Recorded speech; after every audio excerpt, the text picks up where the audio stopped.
una evidente tolerancia. Ya vendrán otros tramos del programa, disintiendo quizás con lo que van a ver a continuación, pero nos emocionó mucho pensar que todavía él siente que es un niño, que no pudo ni evolucionar, lleva la mitad de su vida en la cárcel. El que le vamos a presentar es un juez español, se llama Emilio Calatayud. Escuchémoslo hablar de esos niños y después le contamos algo más sobre este juez.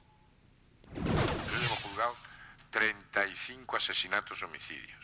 Llevo juzgados del orden de las 99, la semana que viene hago las 100 violaciones. Y llevo juzgados del orden de 16.000 a 17.000 chavales. Porque salen las cuentas desde el 88 a una media de 800 casos al año. Miran los chavales que yo he juzgado. Cuando yo hablo de un tío duro, hablo de un tío duro. No hablo de un chaval que coge 2 o 3 coches. Y una de las experiencias que más te choca, cuando tú metes a un tío duro, porque gracias a Dios en España hay muy pocos chavales duros.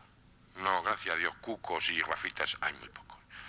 Y cuando tú metes a un chaval porque ha cometido delitos muy graves, gravísimos, y lo metes en un centro de estos, de Oria o Algeciras y demás, sobre todo las primeras semanas, cuando a las 10 de la noche se encierran en las celdas, se apagan las luces y se cierran las puertas, allí no se oyen voces de asesinos ni voces de atracadores. Allí lo que se oyen son llantos de niños, porque son niños los que juzgamos. Lo que pasa es que muchas veces un grupo de menores es mucho más peligroso que un adulto, pero cuando el chaval se queda solo, en su intimidad, y pierde el apoyo del grupo, se comporta como lo que es. Y lo que os garantizo es que lo que se oyen son llantos de niños. Este hombre tan especial es juez de menores en Granada desde 1988. Cuando tiene que aplicar sentencia, naturalmente por delitos que no son de extrema gravedad, usa, por ejemplo, una condena de 100 horas de servicio a la comunidad, patrullando junto a un policía local por haber conducido temerariamente y sin licencia, o los tiene 50 horas dibujando un cómic en 15 páginas en el que tiene que contar la causa por la que lo han condenado. Él habla también del uso del tiempo que transcurre, del tiempo nuestro, del tiempo de los que están presos, del tiempo de esos jóvenes, de esos adolescentes condenados. 10 años para un menor, 15 años para un menor, ¿es mucho tiempo o es poco tiempo? Porque vamos a ser claros, aquí hay gente de todas las edades. Acordaros cuando teníais 12 o 13 años, esos veranos maravillosos, ese primer chico que nos gustaba o esa primera chica que nos gustaba. Todos nos acordamos de ese chico, de esa chica, y fueron 20 días de enamoramiento, no fue más. Parece que fue ayer cuando explotaron las Torres Gemelas, ¿y cuántos años han pasado? Parece que fue ayer cuando estábamos en el atentado de Atocha, ¿y cuántos años han pasado? Parece que fue ayer cuando llevasteis a vuestro hijo por primera vez al colegio, ¿y cuántos años han pasado? Parece que conforme vamos envejeciendo el tiempo se va acelerando. Cuando yo privo de libertad a un chaval de 14, 15 años, le privo de libertad a 5 años, a 10 años, le estoy privando al 30, al 40, al 50% de su vida con su cómputo del tiempo, no con mi cómputo del tiempo, con su cómputo del tiempo y su percepción del tiempo. Luego no es tan blanda la ley de menores. Vamos a ver qué nos dicen en el Twitter nuestros invitados de esta noche, Julieta. Claro que sí, Víctor Hugo. El primero es de Cristian Alarcón. Dice, una rémora neoliberal tiene que ver con las visiones que tenemos sobre determinados temas. Ejemplo, los jóvenes. Se instaló en los 90. Los menores tienen alta incidencia en el delito. Las estadísticas de 2012 muestran otra cosa. Julián Axat tuiteó, cuando se endurece el discurso de la seguridad, se convierte en mensaje hacia la policía y se evidencia en abuso de las fuerzas. Cristian Alarcón tuiteó, mientras los jueces condenaban a perpetua a los chicos, en zona norte del Gran Buenos Aires, Escuadrón de la Muerte los mataba por la espalda. Hay muchos tweets en @BDL Víctor Hugo. Vamos a compartir ahora con ustedes un testimonio para nosotros muy importante de Florencia Arieto. La doctora Arieto es la mujer que en determinado momento estuvo a cargo de la seguridad en Independiente. Después no pudo ponerse totalmente de acuerdo, no pudo llevar a cabo la gestión como la soñaba y renunció. Pero tiene muchísima relación, conocimiento de lo que son los delitos de los menores y vale la pena que le presten muchísima atención a esta, que es su primera intervención en el programa. Los menores de 16 no son imputables. No son imputables significa que el chico que comete un delito de 14 años no va a ser sometido al proceso penal, o sea, no va a ser juzgado por la conducta que le están reprochando, que sería la comisión de un delito. Ahora, ¿por qué mi posición de estar de alguna manera a favor? No, digamos, de la baja, de la imputabilidad, o sea, ¿a qué edad vamos a juzgar a pibes? Porque la verdad que habla muy mal de una sociedad pensar en a qué edad vamos a encanar pibes. Pero me parece que la discusión hay que darla porque yo he visto institutos de menores, tanto de provincia como de ciudad, pibes de 14 años privados de su libertad. ¿Qué significa?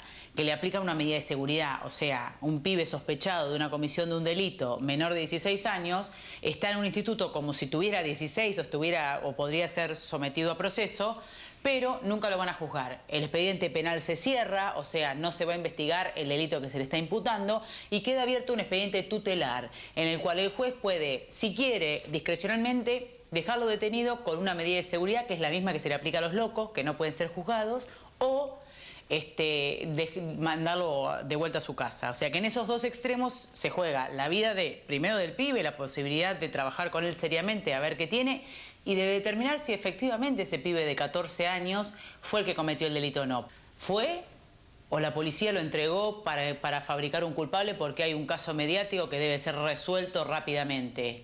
Y le hablo a policía en términos del policía corrupto que hace eso. No es toda la policía porque es un cuerpo muy grande, tampoco hay que generalizar, ¿no? Pero en ese marco vos decís, ¿qué posibilidad tiene? Y el otro día también lo dije y me parece que es súper gráfico porque la gente lo va a recordar y lo pongo como ejemplo porque lo viví. En el 2008 mataron a Capristo, que era un señor de Barracas La Boca, no me acuerdo bien a dónde, que le quisieron robar el auto a su hijo. El hijo había estacionado el auto, se estaba bajando y el papá estaba en la puerta esperándolo. Lo quisieron robar el auto, se desesperó, el padre salió con un arma, el chico disparó y lo mató. Un lío bárbaro, no sé si recuerdan que se armó como una pueblada, fue el fiscal, lo quisieron linchar al fiscal, fue tremendo. Después llegó al lugar el encargado de la seguridad del municipio y el fiscal y fueron atacados por los vecinos. Estos fueron los incidentes a poco de haber ocurrido este intento de asalto. Yo lo fui a ver al pibe, el pibe tenía 15 años y estaba detenido en el San Martín, o sea, el Instituto San Martín, que es el Instituto de la Ciudad de Buenos Aires para chicos chiquitos. Yo lo fui a ver y estaba ahí, o sea, no podía disponer de su libertad, el pibe no se podía ir, estaba detenido. No iba a ser juzgado porque era inimputable, o sea, no podía ser sometido a proceso.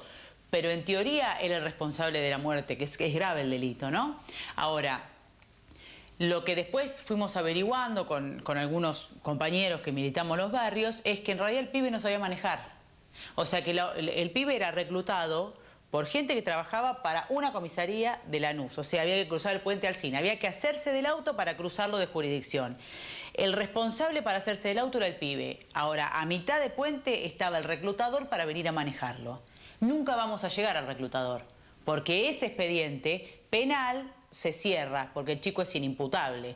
Ahora, el chico queda detenido por ese delito que nunca vamos a saber si fue o no fue, si realmente fue coaccionado para cometer el delito, si fue drogado para cometer el delito o lo que sea. Entonces, yo entiendo que son banderas muy caras las que estamos debatiendo. Obviamente que nadie quiere discutir a qué edad encarcelamos pibes. Pero me parece que también hay que tener una posición honesta y sincerarse de cara a la sociedad sabiendo que hay pibes de 15 años que cometen delitos graves y por otro lado que esos pibes antes fueron víctimas. Emilio García Méndez fue diputado por el ARI. Entiende muy bien el tema legal. Les quiero adelantar solamente, para ponerlos en contexto, que en el año 2009... en senadores se votó una ley, tuvo media sanción, pero después no entró nunca diputado y la ley se murió. Era un nuevo régimen para considerar los delitos de los menores, porque hasta este momento, como dirá Emilio García Méndez, nos manejamos todavía, parece mentira como en la ley de medios, nos manejamos con una ley de la dictadura.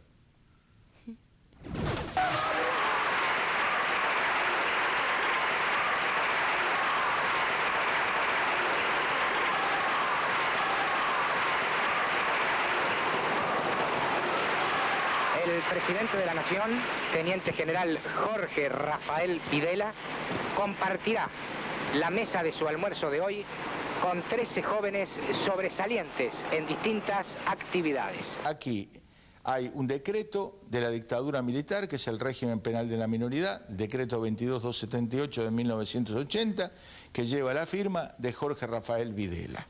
30 años de democracia, ¿sí?, no han sido suficientes para derogar este decreto vergonzoso. ¿Qué dispone este decreto? Es el régimen penal de los menores, es decir, de los que no tienen 18 años, entre la franja de 16 y 18, con excepción de muy pocos delitos, los de acción privada y delitos con penas inferiores a 2 años, se los va a tratar como dice el decreto. ¿Y cómo se los trata? Primero se ordena un tratamiento tutelar, que el decreto dice que tiene que durar como mínimo 1 año. ¿En qué consiste? En la práctica consiste que si el adolescente es de sectores medios y altos y ha cometido un delito grave, el tratamiento tutelar consiste en ir al psicólogo 2 veces y luego el juez tiene la facultad, a pesar de que haya cometido un delito grave, de entregarlo a los padres, que de hecho es lo que sucede.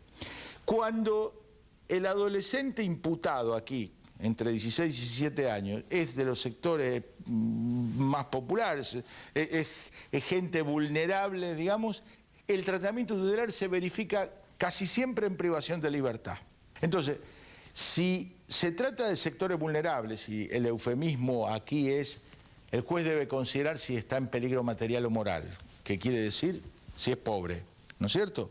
Se cierra el expediente penal. ¿Qué quiere decir que se cierra el expediente penal? Que no va a haber ningún tipo de debido proceso, que no va a intervenir abogado, que no, ¿sí? Los abogados que intervienen mucho más por una cuestión social que por una cuestión jurídica. Se han cometido en relación a la infancia, digamos, más atrocidades en nombre del amor, la piedad y la compasión que en nombre de la propia represión. Si a alguien se le ocurriera hoy, en su sano juicio, ¿sí? ¿A quién se le podría ocurrir que a las mujeres golpeadas vamos a usar la cárcel de Ezeiza para protegerlas de la violencia? Bueno, los menores de edad están en cárceles de menores para ser protegidos. Entonces, cuando se rasgan las vestiduras diciendo dónde los van a poner, sería bueno que se pregunten dónde están hoy. Porque además, desde 2008, ni siquiera sabemos en la Argentina cuántos menores de edad hay privados de libertad. El último dato oficial es del 2008 y según ese dato había 1.800.